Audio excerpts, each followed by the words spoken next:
Hello, everyone. I am Ben Johnson, and this is the Perpetual Chess Podcast. Perpetual Chess is a weekly chess interview show where we talk with accomplished chess players, authors, and personalities about their lives, their careers, and how to improve at chess. Perpetual Chess is brought to you through the generosity of its Patreon and PayPal supporters and by Chessable.com. Hello, everyone, and welcome back to Perpetual Chess. Before I introduce today's guest, I just wanted to quickly give a shout out to Claudio Mendicut Fierro and Michael Carnell. For anyone who heard my interview with I Am John Donaldson, they are the lucky winners and recipients of his book in the book contest. So thanks to everyone who participated, and we will do it again sometime in the near future. Now, as for this week's guest, I am excited for this interview. I am joined today by one of Slovenia's top players. She is a woman grandmaster, 7-time women's national champion. She's represented her country at countless international events, including many Olympiads, my favorite tournament, of course. She's also a professor of psychology at the School of Advanced Social Studies in Nova Gorica, which I'm probably mispronouncing. Her doctoral thesis, by the way, was in cognitive information processing, the case for chess. So obviously, we'll have something to talk about there. She's also written a book that has come out pretty recently from our friends at Thinkers Publishing. It's called Improve Your Life by Playing a Game. I read the book and I greatly enjoyed it. And I think it's kind of uniquely suited to be discussed on this podcast due to its nature being about sort of the intersection of chess and psychology and decision-making. So I am excited to finally bring in woman grandmaster and Dr. Jana Krivec. Hi, Ben. Hey. So glad that you invited me. Very honored to speak to you. Thanks. Yeah, I'm excited to have you. And as I said, I really enjoyed the book. And we've had the privilege of speaking with a few cognitive scientists on the show, but not as many as we would like. Although, funny enough, Jana, you're going to be following a couple. It's like Cognitive Scientist Month here on Perpetual Chess, as we had a recent adult improver interview with Vishnu Sreekumar and Dr. Chabris, longtime friend of the show, who you actually reference the Invisible Gorilla in your book, will also have just rejoined the show. But I personally, I find this stuff endlessly fascinating. Even if you remove the chess element, I find cognitive psychology fascinating. But then when you layer chess and chess learning and cognitive shortcomings on top of that, I find it fascinating. And I think that our listeners do as well. So Jana, I thought it might be fun for you to begin by you kind of just giving an overview of the cognitive biases that you see most frequently in the chess world. Mm-hmm. It can be yours or someone else's. Yeah, there are a lot of them in chess world, in a normal world as well. But okay, it's normal for these biases to appear because in most of the situations, these patterns of thinking or behaving are usually useful. But in some situations, they become biases because the situation is a bit different and we cannot see these differences, and then we behave the way we do usually, but this is wrong, and then biases appear. And that's why I think it's very important to be aware of these biases so that we can notice the situations where our thinking or our behaving or our emotions can mislead us.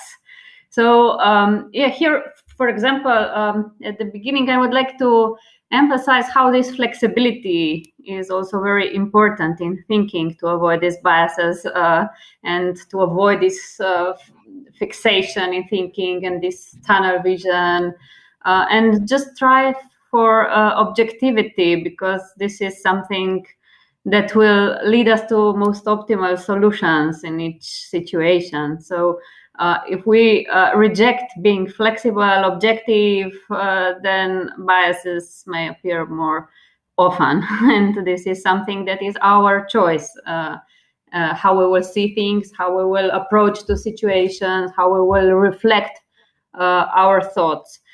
So about biases, maybe to say which are the most common. For sure, the first one maybe most often mentioned is Einstellung effect. So, but I would broaden the perspective of this bias. It just means that we are stuck to the solutions that we know. We are stuck to some patterns that we know.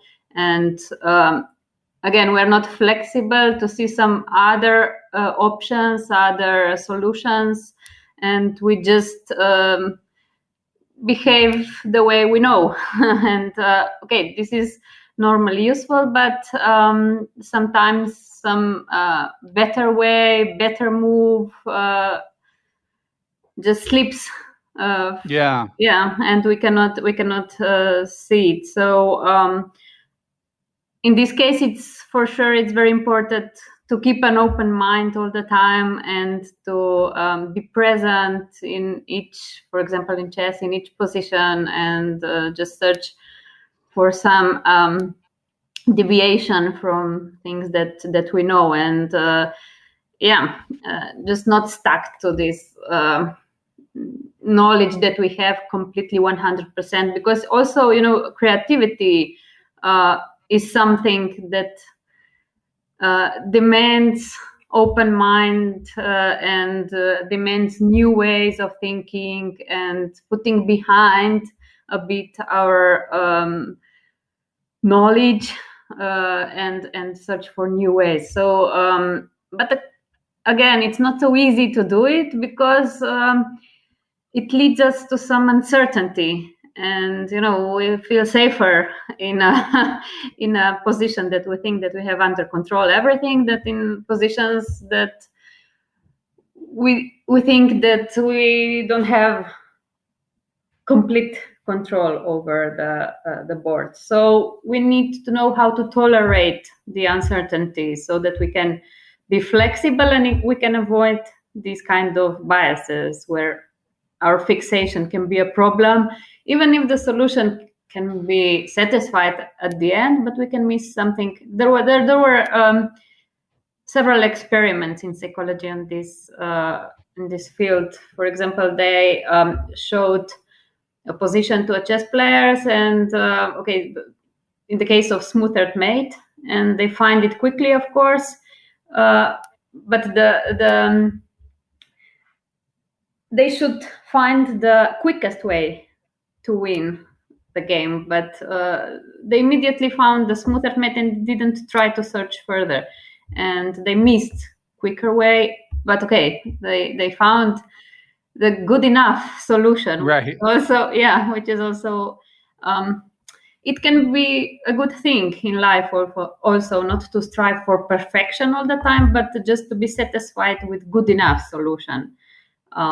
So it's not such a clear bias or clear negative thing, but it depends.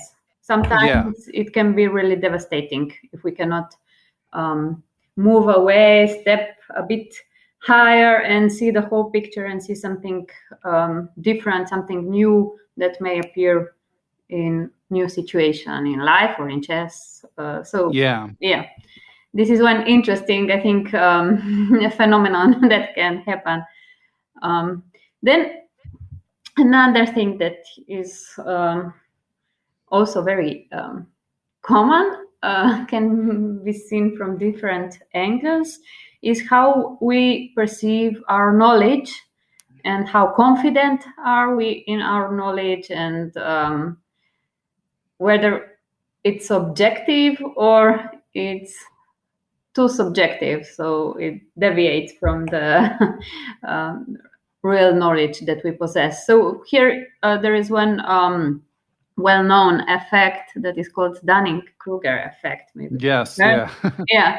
So especially when we begin to learn something and with little knowledge, at one point we think that we know everything.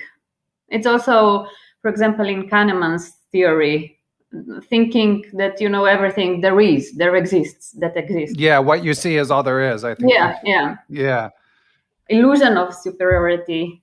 Yeah, well, for anyone who's not familiar, could you define the Dunning-Kruger effect? Because I do see it in the chess world for sure. Yeah, well, it's the relation between the experiences and expertise that we have and the level of confidence that we have in this knowledge of ours. And at the beginning, this line goes up very quickly, extremely exponentially. We learn a little bit, and we think this is everything that exists in the field, and we think that we know everything, that we just know how to play chess. But when we start to play more seriously and we get more experiences, then we start to realize how much is out there to learn and how much we still don't know. And this is quite depressive phase, right? Because then we start to realize there's a lot of knowledge that we don't have, and we start to feel that we are not as strong as we thought we are. And if we cannot cope with that, it can be depressing phase. But the problem is that also in this peak of our phony confidence, we can make bad mistakes. And also in life, for example, there are a lot of such opportunities where people thought, I don't know, they know everything about some financial construct, and they put all their money into some pyramid funds or something, and they lost everything. And it's, the point is that they didn't know what they were dealing with. So this is an example, for example, of this effect. And then slowly we start to, with experiences, with practice, we start to get objective definition of our knowledge and realistic self-confidence. So hopefully, but we don't know for sure. Yeah, well, but in chess, this is something that we have to do it, through chess development, through chess career. You do not get better if you don't get over such biases and hypocrisies, and you have to be objective. Otherwise, already Lasker said that lies and objectives don't last long on chessboard. So, famous Lasker quote. But it's true. It's true on every level, on every aspect, and this is one of the most important construct, I think, objectivity in life. Because if our subjective vision and perspective of life is as objective as it can be, then we can behave properly and get the answer that we expect from the environment. Otherwise, if our picture of the world is distorted, then we will behave one way that will not be appropriate for the world, how it works, and we will get into problems.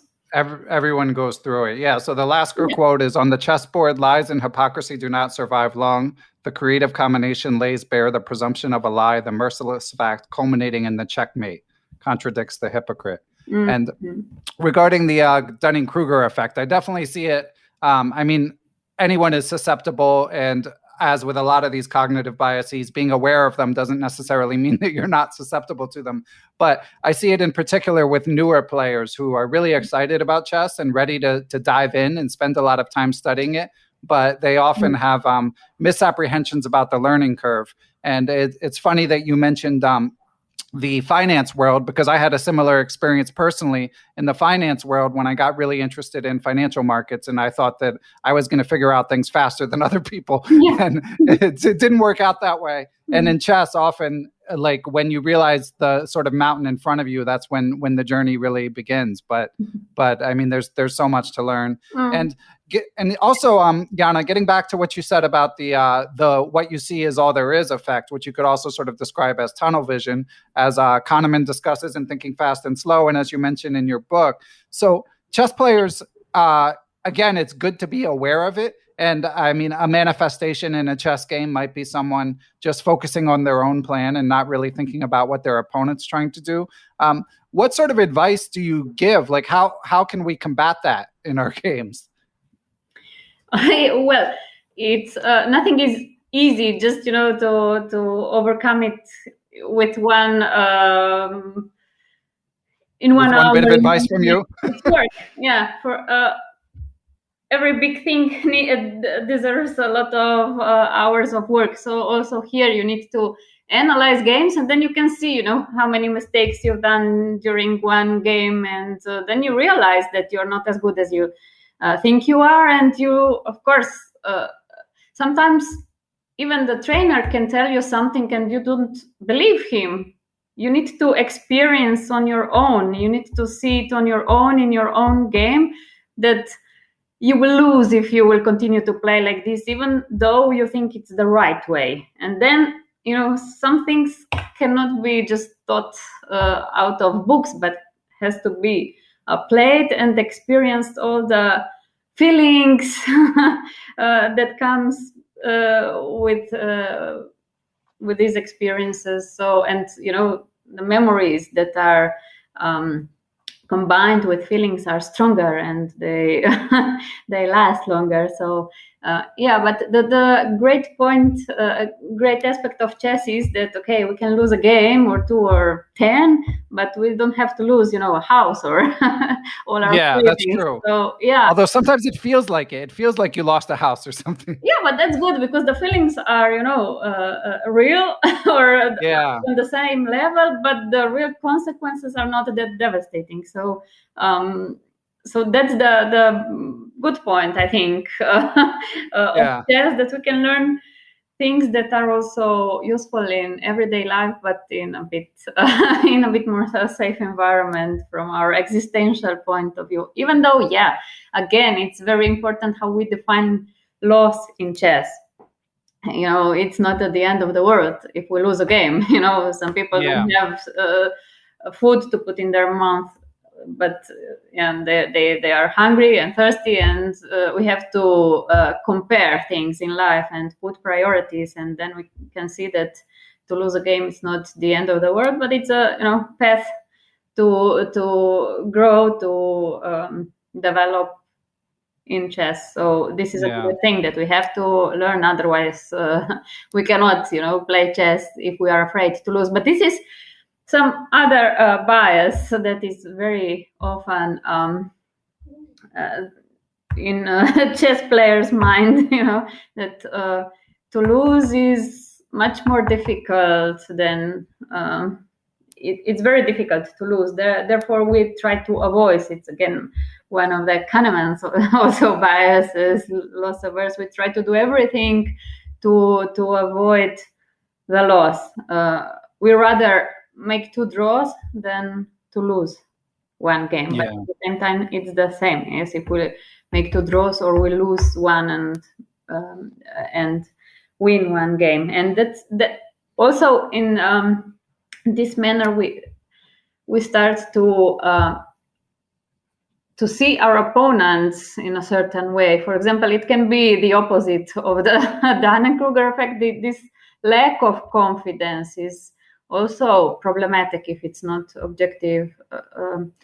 We are so afraid of the opponent that we can see some ghosts in each of his move, and then it affects our play. We start to be passive. We don't play our normal game, but we start to just pull the pieces back and defend, and of course this does not lead to mate, and it's again problematic approach, problematic perspective. Hearing you talk about the need to be sort of confident but not overconfident. I also liked in the book where you talked about the idea of like there being an optimal level of anxiety before a tournament game. Like if you're just not worried at all, it's not great because you might just make a careless error. But if you're absolutely petrified, that's not ideal either. And we actually have a question related to that coming a bit later. And I do want to dive into the listener questions because we've got some good ones, and I don't want to miss them. But first, Jana, we're going to take a break and hear from our friends at Chessable. The latest from Chessable.com includes lifetime repertoires, Queen's Gambit Decline, brand new from Grandmaster Alex Colovic. There's also a short and sweet version that you can check out for free.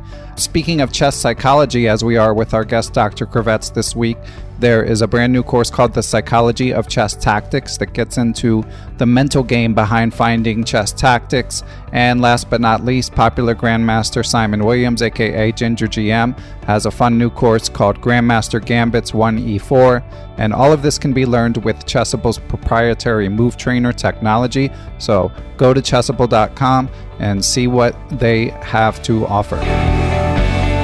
And we are back, and we are going to dive into our first question from the Patreon mailbag. This is from a friend of the podcast, Ewan Richardson. And Ewan asks, he says, I pride myself on not being an angry person, but chess, a game of emotions high and low, seems to be my exception. After a frustrating loss or a string of losses, after attempting to gain back my lost rating, chess is capable of bringing out a lot of frustration and anger. I know I'm not alone in this, as playing on tilt seems quite common. For me, this even extends to puzzles and my puzzle ratings. In my unprofessional opinion, it also seems akin to gambling, the mindset of needing to recoup your losses, which often leads to further losses in rating and further anger. Sunk cost fallacy, maybe. Why do you think this is, and what can I do to mitigate my negative emotional responses? Very much looking forward to reading your book. And Ewan and a few other people asked about an electronic copy, which we'll get to in a minute. But first, let's tackle Ewan's question. Yes, of course. This no one is immune to losing a game of chess. Of course not. You can see, I don't know, Kasparov, Carlsen, how emotional they get when they lose a game.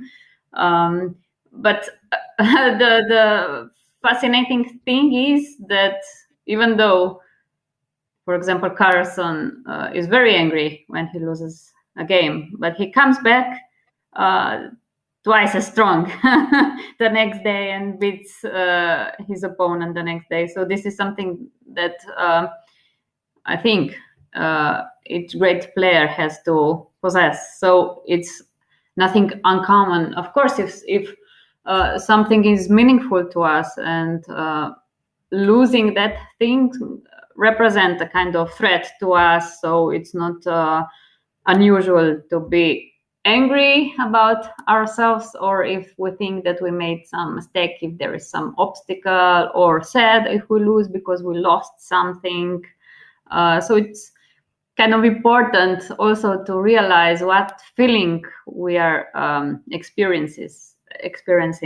Is it loss? Is it sorrow? Is it anger? Because if there's anger, it's more active feeling. If there is loss, it's more passive feeling. And loss is when we lose something that is important to us. Anger is when we face an obstacle, or if we feel that something is not right, something not right happened. If there is injustice, we might overlook something, and this is anger. And from my perspective, anger is a bit better from the playing point of view. So it's not a problem, of course, if this anger doesn't lead us to making reckless decisions and letting this emotion to take over our mind. So in these cases of overwhelmed, we have to stop, we have to calm down, and no one else can do it for us. We have to detect when this feeling appears, and when it's too strong, even during the game. It can also be excitement, not just anger or sadness or sorrow, also excitement. We can do some overlooks or stupid things when we are overexcited and we think, oh, we are already winning the game, and then we miss some good move of the opponent. So as you said, it is valid for anxiety, but also for other feelings. If we play with no feeling, no anxiety, then it means that it doesn't matter to us. So we don't have motivation. But if it's too overwhelming that we freeze, we cannot think, because it's flight, fight. We freeze because we think that the threat is so big that we cannot do anything, and we just freeze, and we cannot think in this situation. So it's, for chess playing, it's quite annoying situation. So we need to stop. We have some techniques how to do that, just maybe to see some written cards with some stop signs or something. But just first, of course, to realize that it's a situation when we need to calm down. We need to stop this rumination, stop these feelings, and then to calm down with some, breathing techniques, imagination, visualization techniques, with the anchoring. But this also demands some prior training. If we would train this beforehand, then it will be easier also during the game to evoke this calmness when necessary. Everything has to be trained. It cannot just appear out of nowhere. Now I'm doing like this, and the next day I will completely change myself. It's not like that. And this relaxation techniques, progressive muscle relaxation. Then we have, mindfulness techniques, very common these days. So and also it helps if we narrow our focus on the process itself, to start calculating variations on very structured way, to put some structure, because otherwise we are just these feelings and we are experiencing it without any structure or plan. And we start to think about the result, and this is not good. When we play a game, we have to focus on the process itself, not on the result. If we start to think about the result, we become more afraid or different feelings. But we need to systemize our thinking, start to search for possibilities, evaluate them, and so on. So this is also something that can be trained. And there is an interesting also concept in psychology. We call it cognitive dissonance. It's a kind of lying to ourselves so that we adjust or narrow our thinking and our behavior. So if we, as your listener said, we want to get back what we lost, but this is not the right way. But it's difficult to invest a lot of things, let's say time or energy or money, whatever, and then leave it and admit the mistake and say, okay, we made the mistake, and we go out and we leave all this money that we invested. And the more money that we invested, the more difficult it is to leave that activity, because the gap is getting bigger between our behavior and our mind, our thinking. And this can be problematic, because if we continue to do that, then the consequences will be worse and worse. So it's better to admit mistakes as early in the early phase than to leave them to exaggerate and cause the bigger problems. And also in chess, if you make a move, if you start a plan that it's not good, then it's better to admit the mistake and go back and correct it with another plan, another move, than to just stick with that plan just because you already made one move. So this is dangerous to stick with your mistakes and not admit that you made a mistake. And And Ewan has plenty of company. I see lots of discussions on Twitter amongst chess players about people struggling with blitz and bullet tilt. I'm no stranger to it myself, so I have a bit of advice. Not that I follow it 100% of the time, but Charles Duhigg in the book The Power of Habit, he talks about this idea of having bright lines, which basically means you set rules for yourself that you're very clearly not going to cross.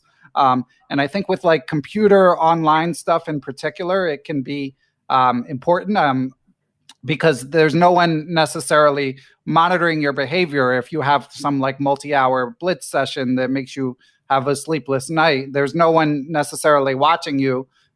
Whereas if you're like at a chess club, everyone's going to see you and there's going to be like some public shame. But anyway, it can be helpful to set rules about like, when I'm following my rules are, if I play blitz online, I always look at every game immediately afterwards. I don't go into a frenzy where I just play and play and play. And I also might set a limit about the number of games I play. But in terms of the bright lines framing that Charles Duhigg used, what I've noticed is it's really true that if you violate the rule even once, if you bend the rule even like a tiny bit, it's just all over. And for me, I've noticed, especially with bullet, which I'm trying not to play even at all, it just leads to these frenzies where you just waste hours at a time. And even in blitz, like, and especially if you're like trying to reach some rating goal or something, it's really hard. So I definitely agree with Dr. Krivec that setting, most of the work needs to be done when you're not playing, like set those rules in advance, visualize the scenarios in advance, do whatever you need to do to develop the proper habits. But it's definitely, it's not easy.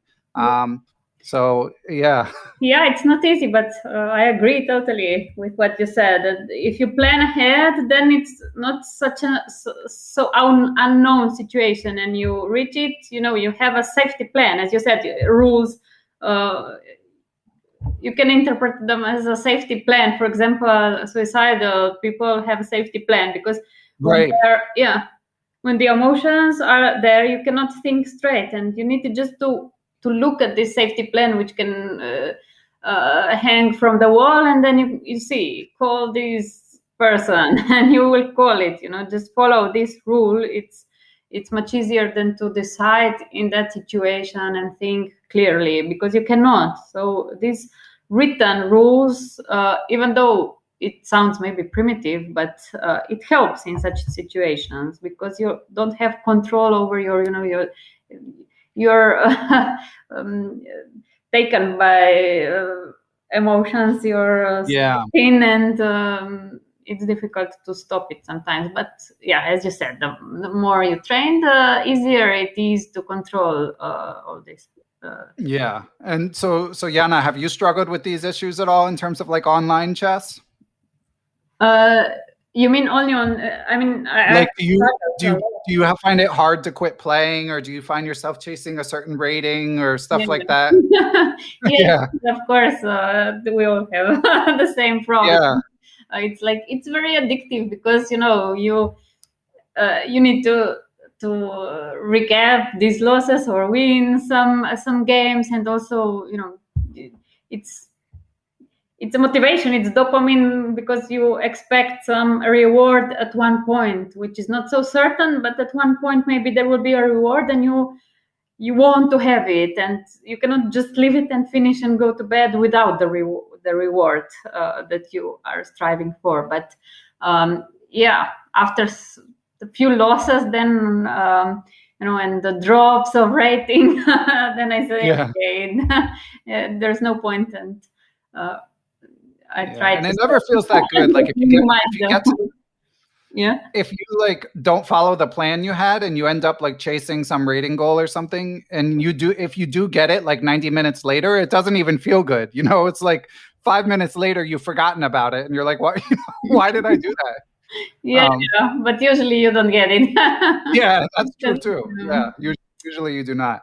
You're forcing, you're not thinking straight, and then you are forcing and making moves that are not optimal. So optimal to your play. So it cannot be a successful strategy in a long run. So it's one of the most difficult things, I think, to finish when you are losing. It's also, I don't know, a lot of chess players are playing poker, and it's also this tilting is also very common. And bullet in particular, I used to be a poker player, and it's a very similar feeling. Like it's just basically the same thing.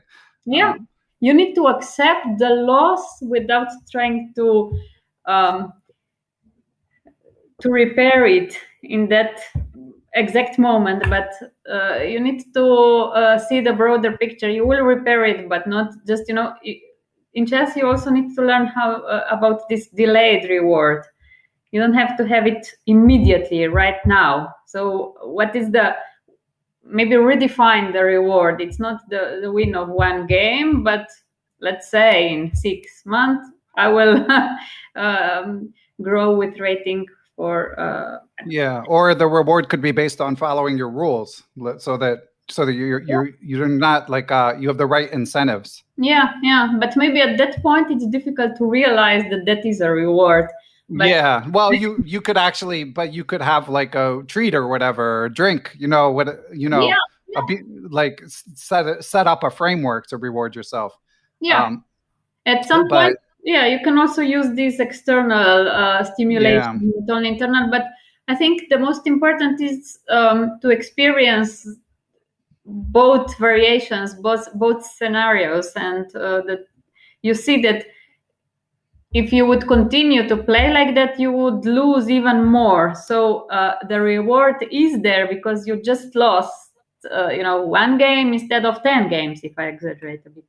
So it is a reward. There is a reward. Yeah, it's true. Yeah. Not losing 9 games, it's a reward itself, but it's difficult to see it. So you have to go through some experiences to realize such things. And but also some external stimulations can also be good, and social support is also very important in chess, I think, which is especially hard during the pandemic, unfortunately.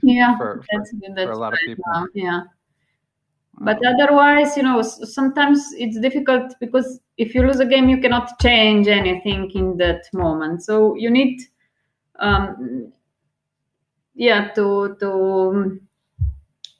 put your focus somewhere else, not just ruminate what you did wrong.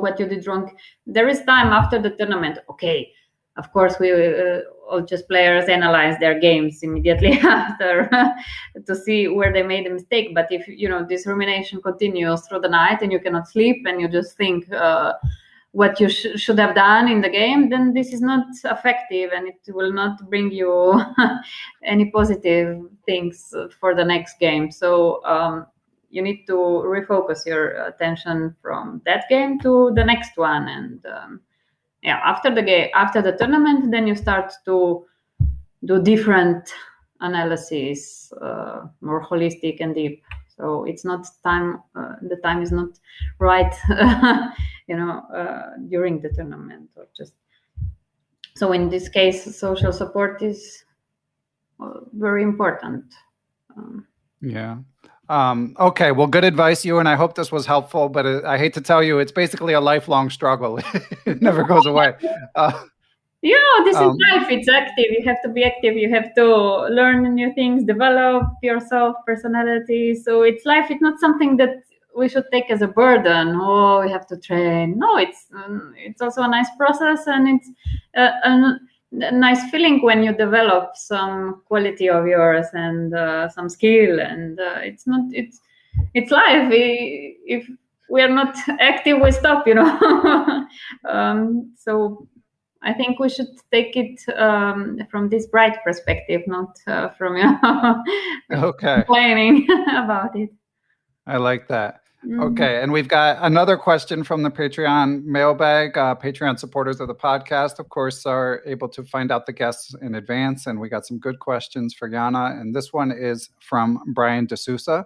And Brian says, anxiety and stress levels have increased in the general population due to the current coronavirus pandemic, and it's probably safe to say that this also applies to the chess playing population. 2 questions. Is playing competitive chess helpful or harmful when suffering from anxiety and stress issues? And number 2, how can someone deal with a stressful moment in an online tournament game, especially when one is on camera, and therefore typical over-the-board strategies, such as getting up from the board, going for a short walk, and revisiting the position with fresh eyes are not available? Mm-hmm. Yeah, well, Corona, of course, changed many things in our life. Yeah. And just players were adaptable, and we moved to the online playing. Yeah. Yeah, and I think, just in normal life, you see Corona news every day, hundreds of times, and everything just circles around this theme. So chess, for the beginning, chess is very good to escape from this world, and chess is something that really gets your attention. You're in a flow when you're playing chess. So this is something that can distract your maybe negative thinking and worries of everyday life. But okay, now if you're playing chess and losing a game means a disaster for you, then it can be a burden. But I think that it can also be very helpful and therapeutical if we, take it more as a game, or we just, analyze why we worry so much if we lose a game. What's such a big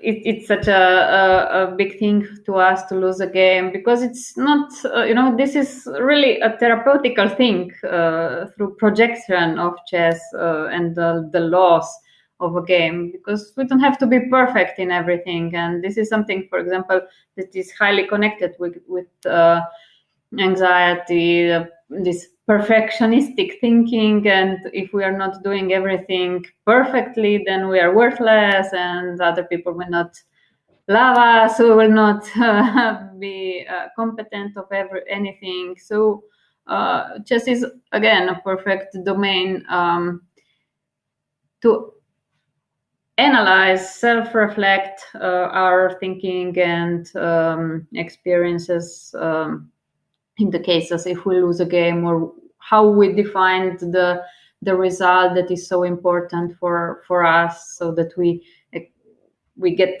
so anxious during the game, and it's not necessary. So but again, I think it is good if this process is guided by someone, and if we take it step by step with again inclusion of some relaxation techniques, because if the anxiety is too high, then it can be harmful. But if we do it properly, in a proper way, with appropriate self-reflection, self-analysis, then it can be a good thing. It can be very therapeutical. There are therapeutical approaches, including chess and chess pieces as a projective mean to express feelings.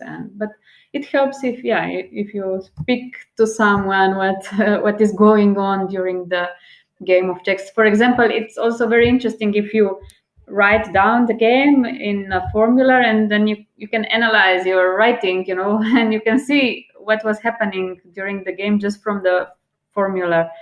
Because you see the level of peacefulness or anxiety in the so just doing it the right way, and it can be very, very healthy, not harmful. But again, everything can be harmful if we do the same way and we don't have the will to change. We don't have the motivation to improve something, and we don't take time and realize what we are doing wrong. If we want to change something, this is inevitable. We cannot avoid this analysis also of ourselves.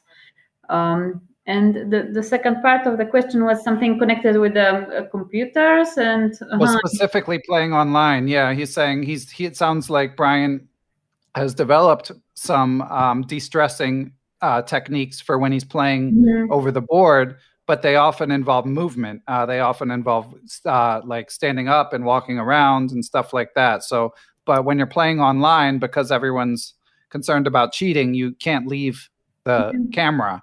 So he's saying, what could he do as like a calming technique? Yeah. And also, Jana, I don't know if you have any sort of general recommendations about like resources you could point people to who are interested in developing some sort of calming techniques. Like, is there a certain book? I mean, obviously everyone recommends meditation generally, but are there any specific resources you would recommend for developing coping mechanisms, de-stressing? There are several. I would divide them in several fields, like starting with your mind, cognitive approach. So how just writing down. This is some deriving for example from cognitive behavioral therapy. You have plenty of books also for general public on this topic, just to be this they say cognitive distortions are very automatic and we are not aware of them, but they cross our minds all the time. I'm not capable of doing this, I should do this, and stuff like that. Black and white thinking, personalization, a lot of cognitive distortions that are harmful for us. And their approach is that mind, emotions, and behavior is connected, interconnected. So we can start from each of these points. So, for example, cognitive behavioral therapy is something that is very exact, and you start to write down your thoughts and then start to transform them into more positive, into more functional. And this would help the other two aspects. Then, of course, we have this behavioral approach and relaxation techniques. Autogenic training is something that, of course, it's very classical technique, and with breathing techniques. Mindfulness is very popular these days. Visualization, imagination techniques are also very popular. Then, we can also start with the very practical things, like trying new things in life, problem solving, these everyday things that we are doing, but we just start to do it in a different way. So, but as I said, everything demands practice to be successful. It's not that we will do it one time and we will start to behave differently.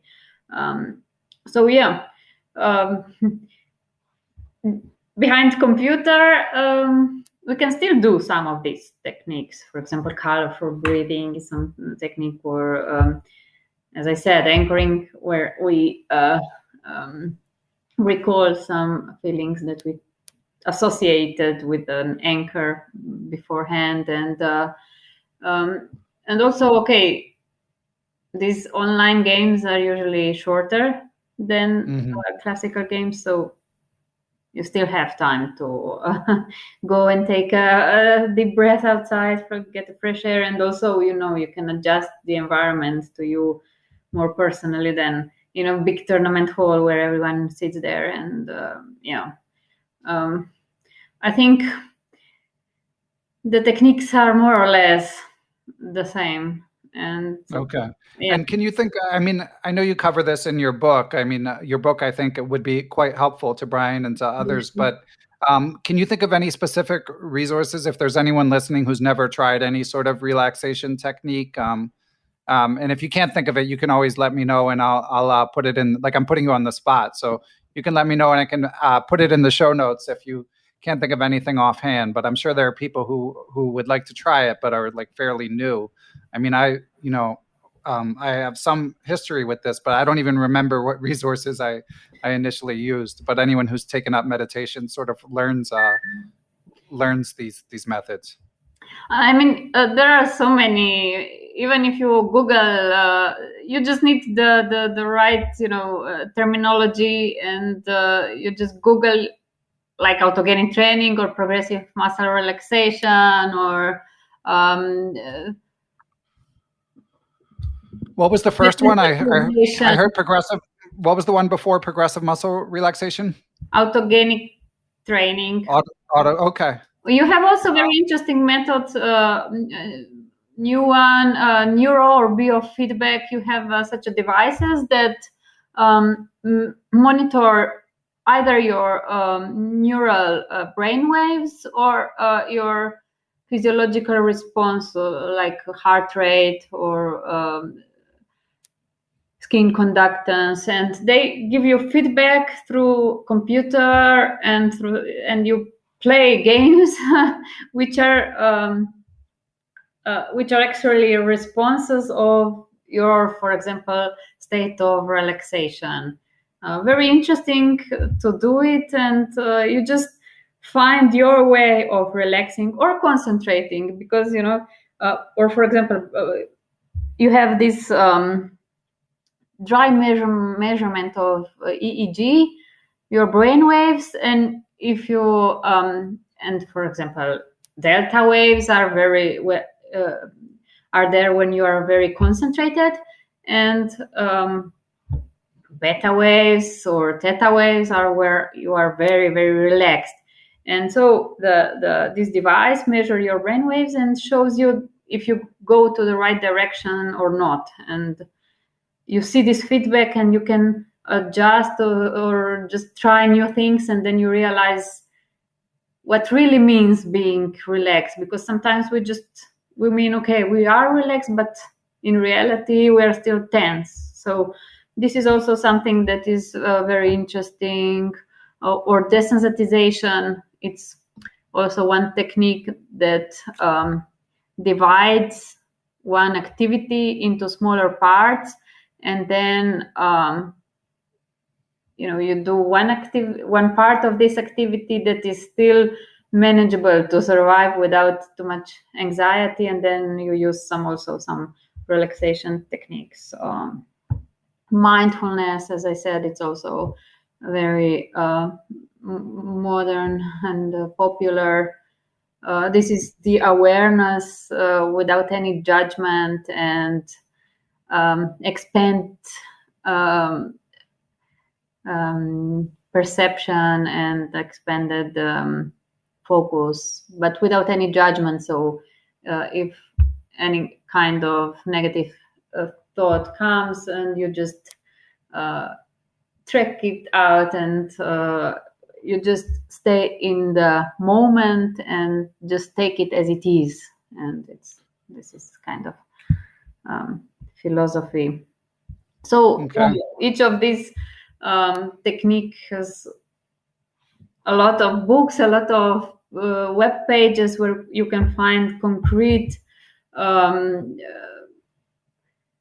recipe practically how to do it. So it's not difficult to find it if you want, and it's guided also. So if you're prepared, you can do these exercises. I also put in my book a few links and a few references, but I don't know if there is one that really stands out. And because it's also sometimes it's good to find the best thing that suits you best. I mean, there's no clear recipe that would be the best for all people. Someone prefers this, someone prefers that, and you need to search a bit and then find the thing that helps you best and try to practice with that. Okay. Yeah. Good advice. I hope that's helpful, Brian. And Jana, I want to get into your own chess game and your own chess career a little bit, but first we're going to take a break and hear from our friends at Chessmood. Perpetual Chess is brought to you in part by Chessmood.com. Here is what Chessmood offers. It is a subscription-based website that provides a comprehensive opening repertoires both for white and for black. They also have middle game and end game videos from their cast of professional Grandmaster trainers. They also have some free content that you can check out. Grandmaster Ovchek Grigorian, who's their founder, and you can hear on episode 192 of Perpetual Chess, has a blog where he writes about common challenges for tournament players that you can check out for free. And they also started offering free YouTube videos called Daily Lessons with the Grandmaster. So go to their website, check out what they have to offer, and be sure to subscribe to their YouTube as well. And let's get back to the interview. Okay, and we are back. And Jana, we've spent so much time talking about sort of the metagame of chess, the psychology of chess. We haven't talked about your own career very much, and obviously you're quite accomplished. So I know you started chess as a girl and became a woman grandmaster, many-time national woman champion. So what was instrumental in your chess growth? What do you think helped you the most in terms of your improvement? Mm-hmm. Well, I would say that very important was the approach of my parents, because of course on the beginning of each career, when you start young, parents have an important role, and there are a lot of stories in chess where parents fulfill their dreams through the children, and this doesn't end well usually because there's too much stress and too little enjoyment. I think that you need to do things out of enjoyment, especially on the beginning of your career when you're young. You need to do things because you like to do them. But I think you need to do this whole your life, just to ask yourself what would you like to do and do it for the fun. Not we are not doing things to suffer, right? Sometimes it seems like that. If we play chess and we are just in a bad mood most of the time, then what's the point? So I was quite lucky from this point of view, and also they found me the trainers that suited a particular period of my development. For example, at the beginning, there was a nice, kind guy, a co-worker of my father, and we practice in a very pleasant way without too many pressures. And I also liked to go to tournaments. I met friends there. I went to see new places. And this was something that motivated me to play and attract me. And then, of course, when you grow up and you dig deeper into chess, then you find the beauty of chess itself and all the possibilities, and the motivation changes a bit, and you start to enjoy, creating games, and you want to be better all the time. And but yeah, most of the time I had good trainers. I like to train with trainers. Not so much alone or with computer or with book. Of course, I couldn't avoid that, but I preferred to have this social aspect, yeah, and to speak about some dilemmas with someone, not just with myself. And but for example, at one point I had one trainer that was not appropriate for me at that time, because he was more focused on the openings, and I never liked to study openings. I was a more creative chess player, and it's also very important that a trainer knows the pupil, the student, and he adjusts the training process to the pupil, not vice versa.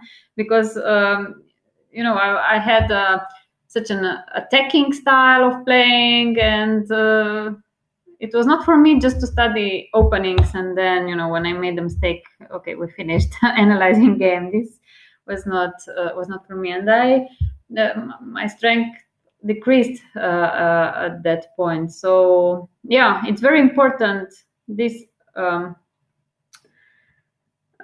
taking into account the personality traits of a student and adjust the training process to that, and also the style of positions or playing style and openings that you select. It's very important that they suit your style, your playing style. So yeah, most of the time I was lucky with this. So yeah, but as I said, for me, the whole chess career, I kind of knew that I will not be a professional chess player, even though I can easily say that chess is very much involved in my life. As you said, I was writing diploma and PhD, everything is around chess, and I still play a bit. I played on 11th Olympians, 22 years. I went to the Olympiad, and I adjusted my life to chess. Yeah, but at the same time, I knew that my goal was to become a grandmaster, and I knew that if I wanted to do more, that I would have to invest much more energy, much more time into training. So and that was not my desire or goal, because I was studying all the time.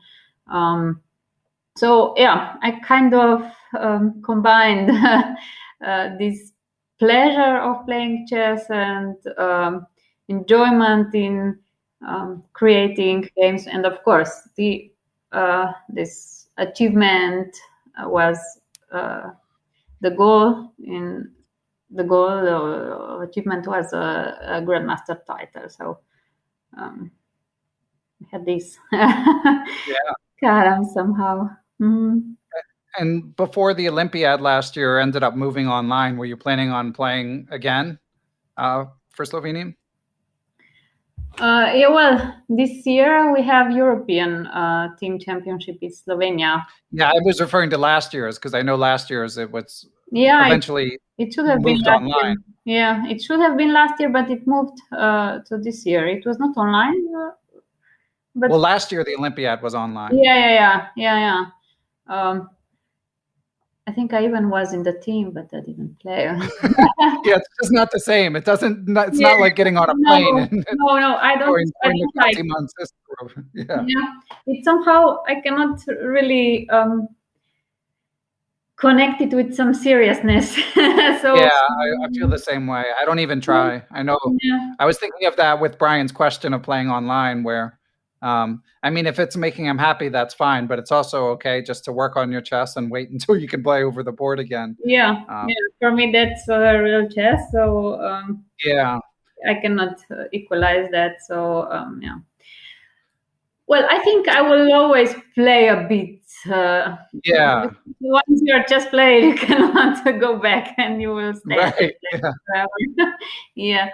But of course, I have other priorities now in life, and it's also very different when I go to play chess. And the third move, I'm already in troubles and forget what I should play, because I forgot a lot of things, and especially in the openings. And it's not the same. You cannot fight on the same level. But again, I go because I like chess and I like to play a few games now and then, and I don't know why I should quit completely and never play the game in my life anymore. Yeah. So I choose the tournaments that are nice ones. That are by the sea, or the good way to do it. Excellent. Well, yeah, we have one more listener question, if you're okay. Great. So this one is related to chess learning, and it is from John Quist. And John asks, he says, with awesome teaching aids like Chessable available, learning chess seems much easier than in the past. The martyr in me thinks it is best to suffer slowly with books. But my inner sloth, the lazy person in me, wants to go to the perceived easier route online. Do you have an opinion of if it's better to slog through a book or do online learning only? It will not be easy also if you Yeah. learn chess in any way. It's, chess is complex game and it's difficult in any way, so you cannot avoid that. Right. Yeah, but I'm not a supporter of staying in the past because I think everything develops, and also training techniques have developed a lot, and I don't know why we wouldn't use some better better ways of training with more visual content, with I don't know, modern technology, and be stacked with some books. So I would prefer modern technology, but this is yeah. Again, it depends. Someone likes to open the book and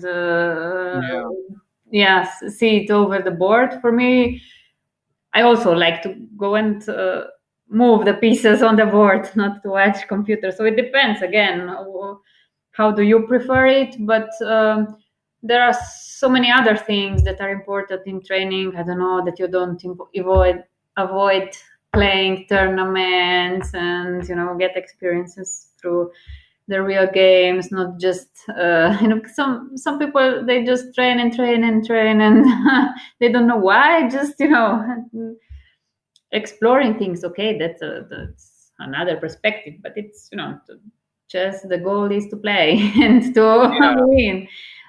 So yeah, I think living in this era is a good opportunity, because everyone has access to really good material for studying chess. For example, even in my time,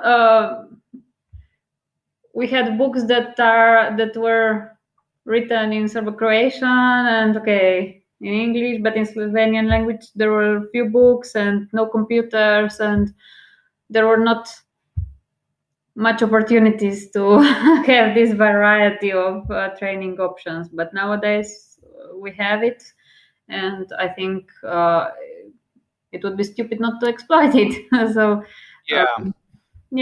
but still, if someone prefers to take a book, go outside, take a chessboard, and this makes him feel good, then again, it's nothing wrong with that. Just to find your way and to set goals, to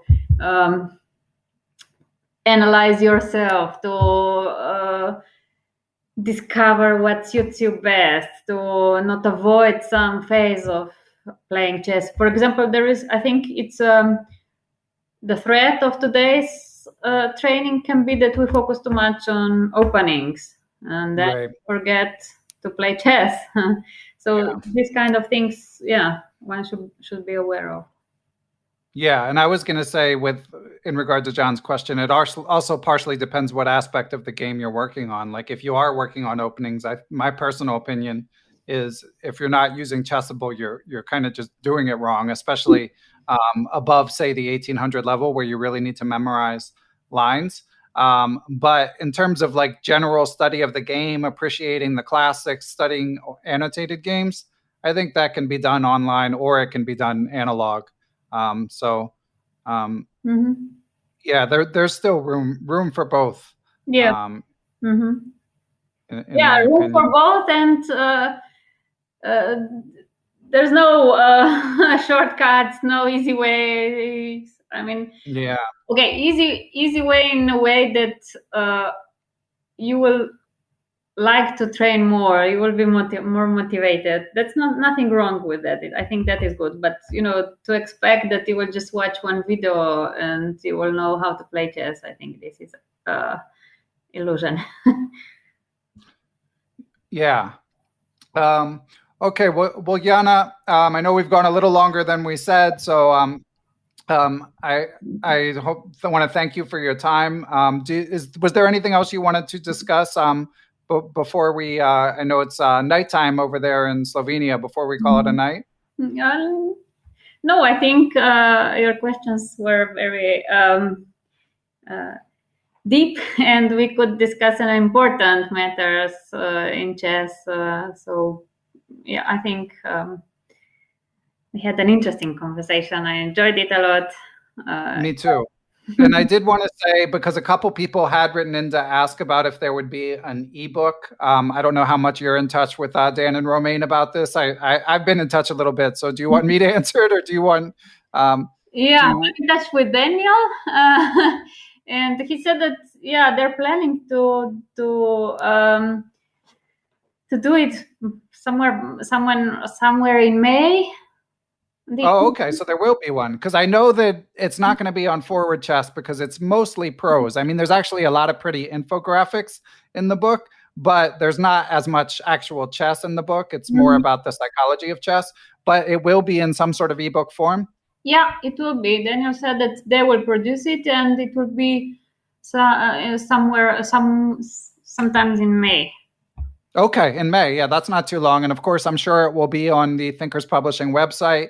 And of course, we should mention that that Thinkers Publishing always publishes a free excerpt of the book, and there is one available on the webpage that I'll link to in the show description. So if anyone wants to read a little snippet of Dr. Krivec's book, you can check it out there. But I definitely recommend it. Generally, these chess psychology issues are always fascinating, and that Dr. Krivec explores a lot of the interesting ideas. Then we've all got our own afflictions, and I'm sure she touches on whatever each listener's might be.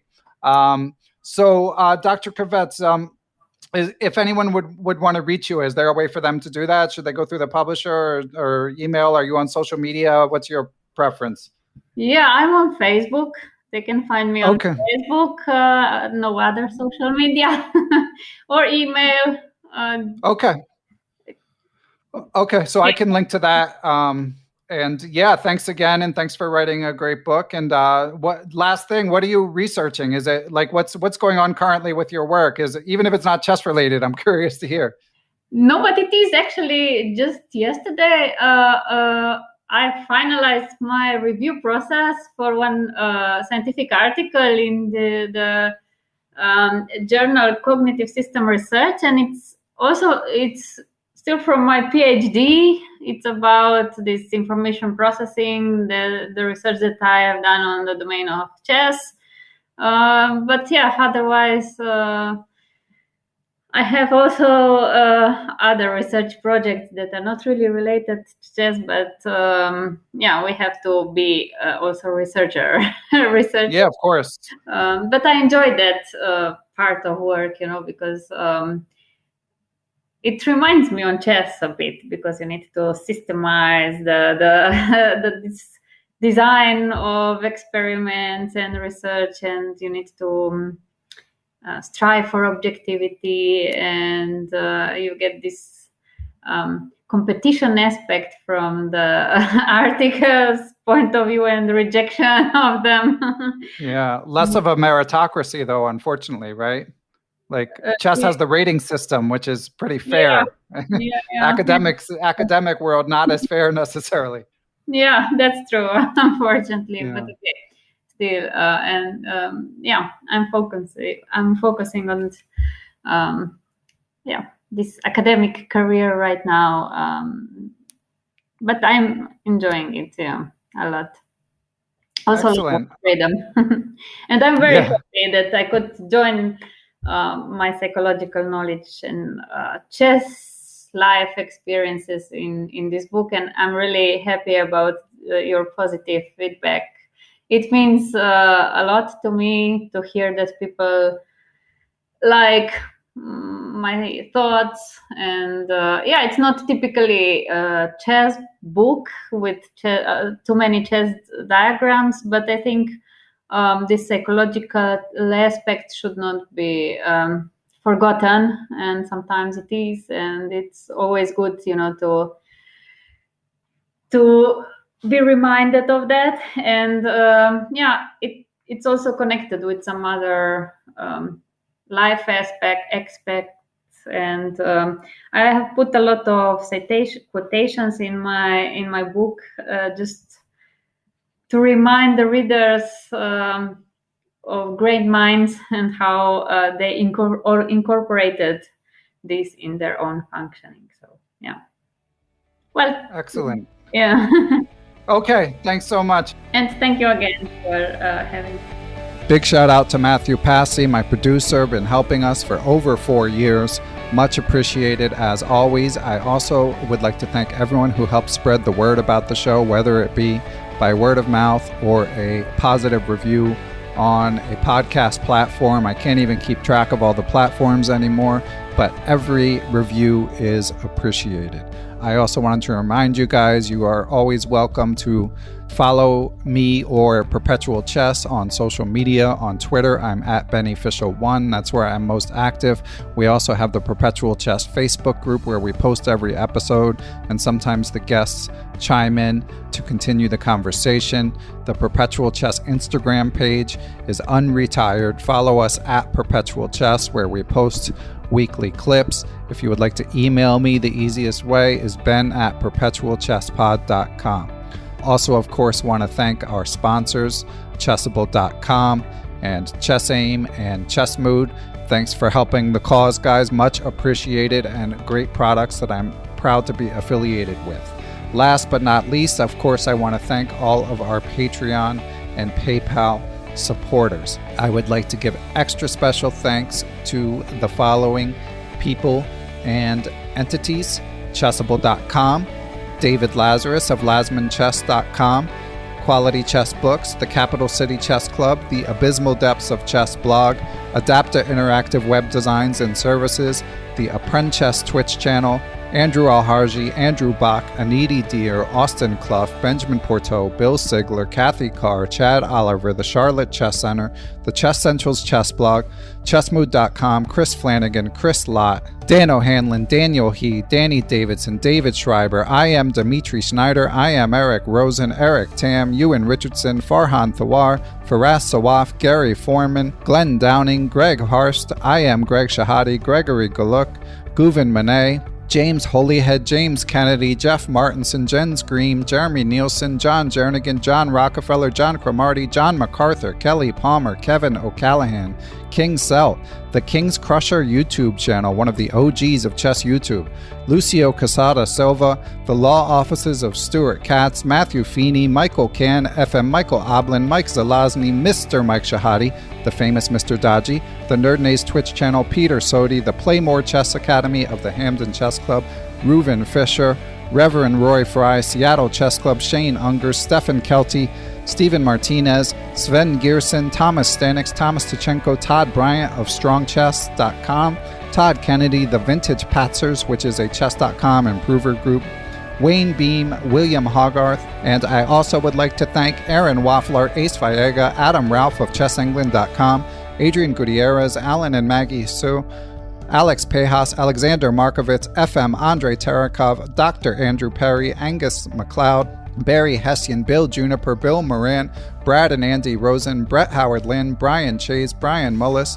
Bruce Scott, Brian Tillis of Palm Beach Chess, Chad Hilton, Chess Patzer Spain, I'm not sure if that one's a real name, Dr. Charles Snodgrass, Chris Wainscott, Christopher Baumgartner, Christopher Chabris, Christopher Wood, I am Christoph Zalecki, aka Chess Explained, Coach J's Chess Academy, Corey Budson, Costa Caras, Courtney Fry, Craig Mallon, Daniel Ginsberg, Daniel Naylor, Dave Saylor, David Bleskachek, David Brown, David Hamblin, David Cramley of Chessable.com, Dalen Shelton, Dennis Parrish, Dirk Durker, FM Donnie Ariel, Dwayne Edmonds, Ed Daly, Ed Mead, Emmanuel Langlois Robitaille, Ethan Smith, Hallelujah Cat, Ian Mason, Indrek Ryland, Felipe Melo Pereira, Fox Valley Chess Club, Francis Letarte Lavoie, Dr. Frank Tortorist, Frank Zananis, Gary Andrews, Gary Lewis, Geert Vandervelde, Gene Stewart, Gerard Barta, Giovanni Russo, Han Schut, Harish Srinivasan, Howard Vihan, Jacob Kovac, Jason Apollo, Jason